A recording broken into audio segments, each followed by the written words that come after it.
जय हिंद दोस्तों, कैसे हैं आप सब। आज हम उत्तराखंड के नर नारायण पर्वत के बीच में स्थित बद्रीनाथ की बात करने जा रहे हैं, जो कि 4 धामों में से एक धाम भी है। दोस्तों आज की वीडियो में हम जानेंगे कि हमको बद्रीनाथ कैसे पहुंचना है, बद्रीनाथ में रुकने की क्या व्यवस्था है, बद्रीनाथ में खाने पीने का क्या कॉस्ट है और बद्रीनाथ यात्रा का हमारा उचित और सबसे अच्छा समय कौन सा रहेगा। और अंत में ये भी जानेंगे कि बद्रीनाथ यात्रा का हमको कुल खर्चा कितना लग जाएगा। तो दोस्तों बने रहिए हमारी वीडियो में, एक एक करके सारी बातों को विस्तार पूर्वक समझते हैं, जिससे आपको बद्रीनाथ यात्रा करने में काफी सहूलियत मिले। सबसे पहली बात करते हैं कि हम बद्रीनाथ कैसे पहुंचे। दोस्तों हालांकि बद्रीनाथ पहुंचने का आपका एक ही माध्यम है, वो है आपका बाई रोड। लेकिन पहले ये जान लेते हैं कि आप जिस भी शहर से आ रहे हैं, अपने जिस भी राज्य से आ रहे हैं, तो वो आपके लिए क्या क्या साधन है। तो यहाँ पे आपके पास 2 ऑप्शन है। पहला तो है कि अगर आप ट्रेन से आना चाहते हैं तो जो नियरेस्ट स्टेशन है वो है आपका हरि का द्वार, यानी कि हरिद्वार रेलवे स्टेशन, या फिर योग नगरी ऋषिकेश भी रेलवे स्टेशन है, तो आप वहां भी आ सकते हैं आपके शहर से जहां तक की ट्रेन मिले, वेल एंड गुड।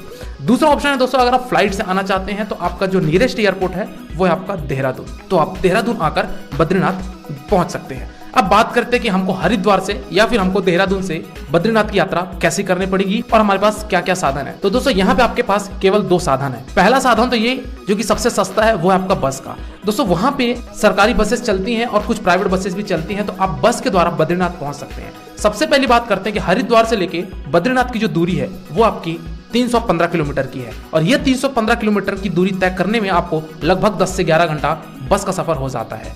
और अगर आपकी ट्रेन ऋषिकेश तक की है या फिर अगर आप ऋषिकेश आना चाहते हैं तो ऋषिकेश से आपको 20 किलोमीटर कम पड़ जाता है, यानी कि 295 किलोमीटर पड़ जाता है बद्रीनाथ की दूरी। लेकिन मेरा रिकमेंडेशन ये रहेगा कि अगर आप ट्रेन से आ रहे हैं तो आप हरिद्वार उतरिए, क्योंकि आपको बस के ऑप्शंस हरिद्वार से ज्यादा मिलेंगे और आपको सीट भी मिल जाएगी। बात करते हैं दोस्तों कि यहाँ पे बस की टिकट क्या रहेगी। तो यहाँ पे दोस्तों आपको एक टिकट का जो किराया है तो वो आपका 550 रुपए एक पर्सन का पड़ेगा। और इस बस की टिकट हम कहाँ से निकालें, तो दोस्तों आप हरिद्वार पहुंचेंगे तो आपको बस स्टैंड में बहुत सारे ट्रैवल एजेंट है, तो आप वहां से बस की टिकट निकलवा लीजिए और अपनी यात्रा प्रारंभ कर सकते हैं। यहाँ पे एक और इंपॉर्टेंट पॉइंट आपको बताना चाहूंगा कि दोस्तों आपको हरिद्वार से बद्रीनाथ की जो डायरेक्ट बसेस हैं वो आपको कम मिलेगी। हो सकता है आपका ट्रेन दोपहर के समय पे आए, हो सकता है आपकी ट्रेन रात के समय पे आए, तो आपको रात में तो बद्रीनाथ के लिए बसेस नहीं मिलेंगी, क्योंकि घाट सेक्शन होने की वजह से रात में बसेस अवेलेबल नहीं रहती है। तो अगर आपको बद्रीनाथ के लिए डायरेक्ट बस नहीं मिलती हरिद्वार से, तो आप हरिद्वार से बस पकड़िए जोशीमठ के लिए। दोस्तों जोशीमठ वो जगह है जो कि बद्रीनाथ से 45 किलोमीटर पहले पड़ता है, तो आपको जोशीमठ तक के लिए बसेस अवेलेबल हो जाएंगे। तो आप हरिद्वार से जोशीमठ पहुंचिए और जोशीमठ से वो 45 किलोमीटर की जो दूरी रहेगी वो आप जीप के द्वारा या टैक्सी के द्वारा तय कर सकते हैं। और ये जीप वाले दोस्तों आपको जोशीमठ से बद्रीनाथ का जो किराया लेंगे तो वो आपका 100 रुपए पर पर्सन लेंगे और आपको बद्रीनाथ पहुंचा देंगे। और दूसरी बात करते हैं दोस्तों कि अगर हम फ्लाइट से आते हैं तो हमको बद्रीनाथ पहुंचने के लिए बस मिलेगी या नहीं मिलेगी। दोस्तों देहरादून से भी आपको बस मिल जाएगी। अगर आप देहरादून एयरपोर्ट आते हैं तो वहां से भी आपको बस मिल जाएगी। बस स्टैंड जाइए, यहाँ से डिस्टेंस जो पड़ेगा आपको बद्रीनाथ का वो 330 किलोमीटर का पड़ेगा, और ये 330 किलोमीटर का सफर तय करने में आपको लगभग 11 से 12 घंटे लग जाएंगे। तो आपको यह रोड का सफर तो तय करना ही पड़ेगा। तो दोस्तों ये तो था आपका बस का ऑप्शन। दूसरा ऑप्शन है दोस्तों वहां पे टैक्सी का। दोस्तों अगर आप हरिद्वार से पर्सनल टैक्सी करके जाना चाहते हैं, अगर आपकी फैमिली है, यानी कि अगर आप 4 लोग 5 लोग हैं, तो अगर आप पूरी टैक्सी बुक करके जाना चाहते हो तो आप टैक्सी बुक करके भी वहां जा सकते हैं। टैक्सी की अगर मैं फेयर की बात करूं दोस्तों तो ये आपका 6000 से 7000 रुपए लेते हैं और आपको बद्रीनाथ ड्रॉप कर देंगे। तो दोस्तों ये तो था कि हमको बद्रीनाथ कैसे पहुंचना है। अगली बात करते हैं दोस्तों कि हम बद्रीनाथ पहुंच चुके हैं और अब हमको रुकना कहाँ है। दोस्तों बद्रीनाथ में स्टे करने के आपके पास 3 ऑप्शन है। पहला ऑप्शन तो ये जो कि सबसे सस्ता है वो है आपका आश्रम। दोस्तों वहां पे बहुत सारे आश्रम आपको मिल जाएंगे जो कि आपको 100 रुपए से 200 रुपए आपका चार्ज लेंगे और आपको 24 घंटे के लिए ठहरने की व्यवस्था हो जाएगी। दूसरा ऑप्शन है दोस्तों आपके पास GMVN का गेस्ट हाउस। दोस्तों GMVN यानी कि गढ़वाल मंडल विकास निगम, जो कि उत्तराखंड सरकार का ये गेस्ट हाउस है, तो यहाँ पे भी आप स्टे कर सकते हैं। यहाँ पे दोस्तों आपको डॉर्मेट्री मिलेगी और डॉर्मेट्री का जो किराया है वो आपका 45 रुपए पर बेड पड़ता है। तो दोस्तों अगर आप बैचलर हैं तो आप इस डॉर्मेट्री पे भी रुक सकते हैं बद्रीनाथ में। तीसरा ऑप्शन है दोस्तों आपके पास प्राइवेट होटल्स। दोस्तों बद्रीनाथ के आसपास ढेर सारे आपको प्राइवेट होटल्स देखने को मिलेंगे, जो कि आपको 400 रुपए से कॉस्ट स्टार्ट होकर आपको 3000, 4000, 5000 तक के भी होटल आपको देखने को मिलेंगे।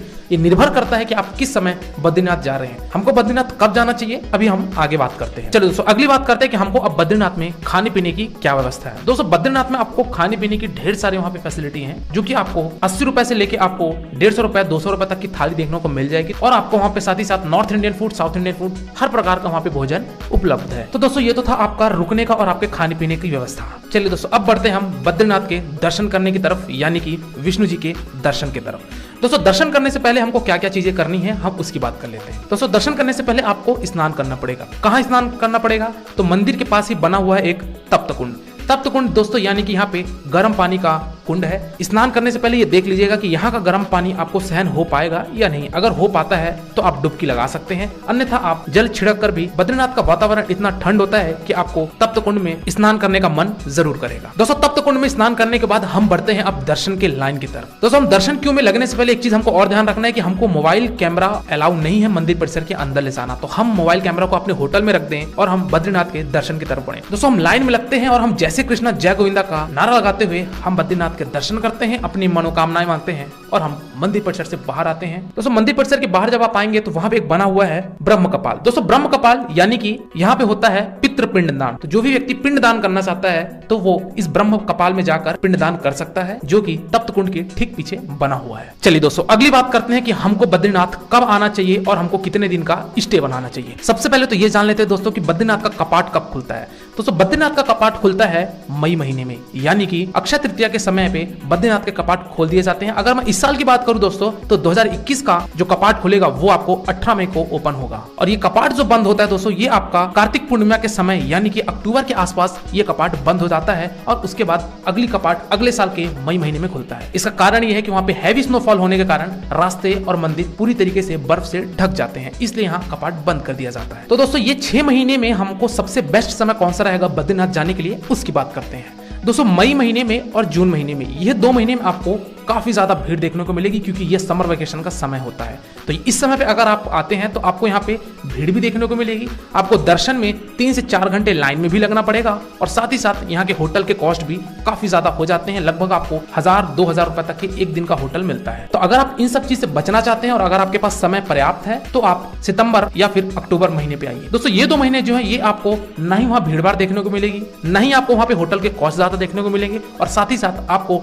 बद्रीनाथ के दर्शन भी 1 से 1.5 घंटे में हो जाएंगे। दोस्तों मॉनसून को अवॉइड करिएगा, क्योंकि यहाँ पे बरसात के समय पे लैंडस्लाइड की प्रॉब्लम होती है, जिससे आपका यात्रा भी दुर्लभ हो जाएगा और साथ ही साथ आपको जाम में फंसने की भी संभावनाएं ज्यादा रहती है। चलिए दोस्तों अगली बात करते हैं कि हम बद्रीनाथ में कितने दिन का स्टे बनाएं। दोस्तों बेसिकली अगर आप बद्रीनाथ केवल दर्शन करना चाहते हैं, यानी कि अगर आप 4 धाम यात्रा नहीं कर रहे हैं, सिर्फ बद्रीनाथ करना चाहते हैं, तो आपके लिए 4 दिन आप ऐड करिए बद्रीनाथ यात्रा के लिए, जिसमें आपका 2 दिन सफर में निकलेगा और 2 दिन आप बद्रीनाथ में स्टे करिए और बद्रीनाथ के दर्शन करिए और आसपास के भी जगहों को घूमिए। दोस्तों अगर आप केदारनाथ के बाद बद्रीनाथ आना चाहते हैं तो आपको आना पड़ेगा सोनप्रयाग और सोनप्रयाग से आपको बस मिल जाएगी बद्रीनाथ के लिए डायरेक्टली, तो आप सोनप्रयाग पहुंचकर भी बद्रीनाथ पहुंच सकते हैं। और दोस्तों अगर आप केदारनाथ की वीडियो का डिटेल चाहते हैं तो मैंने ऑलरेडी अपने चैनल यात्रावश में ये वीडियो डाल चुकी है, तो आप केदारनाथ की वीडियो भी देख सकते हैं, जिसका लिंक आपको डिस्क्रिप्शन में भी मिलेगा और साथ ही साथ आपको आई बटन पे भी मिल जाएगा। चलिए दोस्तों अगली बात करते हैं कि हमको बद्रीनाथ में और कहां घूमना है। सबसे पहला स्थान है दोस्तों आपका माना। दोस्तों बद्रीनाथ से 3 किलोमीटर की दूरी पे है माना और इस माना को कहा जाता है लास्ट विलेज ऑफ इंडिया। इसके बाद हमारा इंडिया और चाइना का बॉर्डर पड़ जाता है, तो माना हमारा वो आखिरी गांव है भारत का जहां आपको एक बार जरूर विजिट करना चाहिए। तो आप माना जाइए, यहाँ की खूबसूरतियों को निहारिए, जो कि काफी शानदार दृश्य आपको देखने को मिलेगा। अगले स्थान की बात करते हैं दोस्तों, वो है आपका विष्णु जी के चरण पादुका। दोस्तों बद्रीनाथ से 2.5 किलोमीटर पर्वत की चढ़ाई चढ़कर आपको जाना पड़ेगा विष्णु जी के चरण पादुका का दर्शन करने। ये कहा जाता है कि विष्णु जी ने जब धरती लोक पर आया था तो यही पहला स्थान था जहाँ पे विष्णु जी ने चरण रखा था। तो आप यहाँ जाइए और यहाँ पे भी दर्शन करिए, प्रभु का नाम लीजिए और बढ़ते हैं हम अगले स्थान की तरफ। अगले स्थान है दोस्तों आपका व्यास गुफा। दोस्तों माना से आधा किलोमीटर और वॉकिंग डिस्टेंस पे आपका एक पड़ता है व्यास गुफा। यहाँ पे व्यास जी का गुफा है, तो यहाँ पे भी आप दर्शन करिए। और व्यास गुफा से ही थोड़ी दूर पे बना हुआ है, यानी कि अगला स्थान है हमारा गणेश गुफा। दोस्तों वहाँ पे गणेश जी का गुफा है, तो वहां जाके आप दर्शन करिए गणेश जी के। और हम बढ़ते हैं अगले स्थान की तरफ, वो है आपका भीम पुल। दोस्तों भीम पुल भीम के द्वारा यहाँ पे निर्मित की गई पुल है। जब पांडव को स्वर्ग की तरफ जाना था और यहाँ पे सरस्वती नदी का बहाव काफी ज्यादा था, तो भीम ने एक पहाड़ की शिला उठाकर इस सरस्वती नदी पे रख दिया था और इसी पुल के द्वारा पांडव ने पार किया था स्वर्ग की तरफ। तो दोस्तों इसका नाम रख दिया गया भीम पुल। तो यहाँ पे आप जाइए और भीम पुल का आप नजारा देखिए। और आगे बढ़ेंगे हमको तो एक नीचे मिलेगा सरस्वती माता का मंदिर, तो वहां भी आप दर्शन करिए, सरस्वती जी के दर्शन करिए।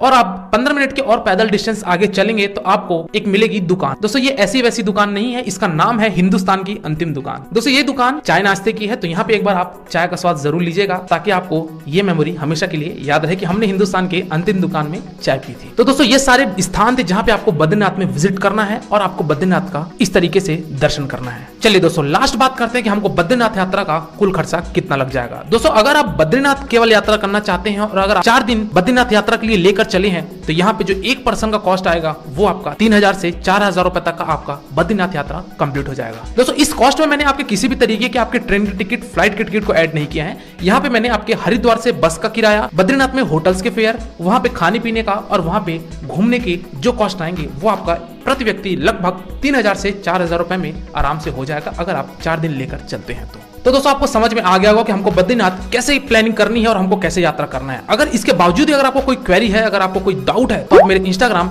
यात्रावत से विजिट करके पूछ सकते हैं। डेफिनेटली आपको वहां पे रिस्पांस मिलेगा जो भी आपकी क्वेरी होगी तो। और मेरे चैनल यात्रावत को सब्सक्राइब करिए। मिलते हैं फिर एक नई वीडियो के साथ, एक नई यात्रा के साथ, एक नई जोश के साथ। तब तक के लिए शुक्रिया। जय हिंद, जय श्री कृष्णा। आपकी यात्रा मंगलमय हो।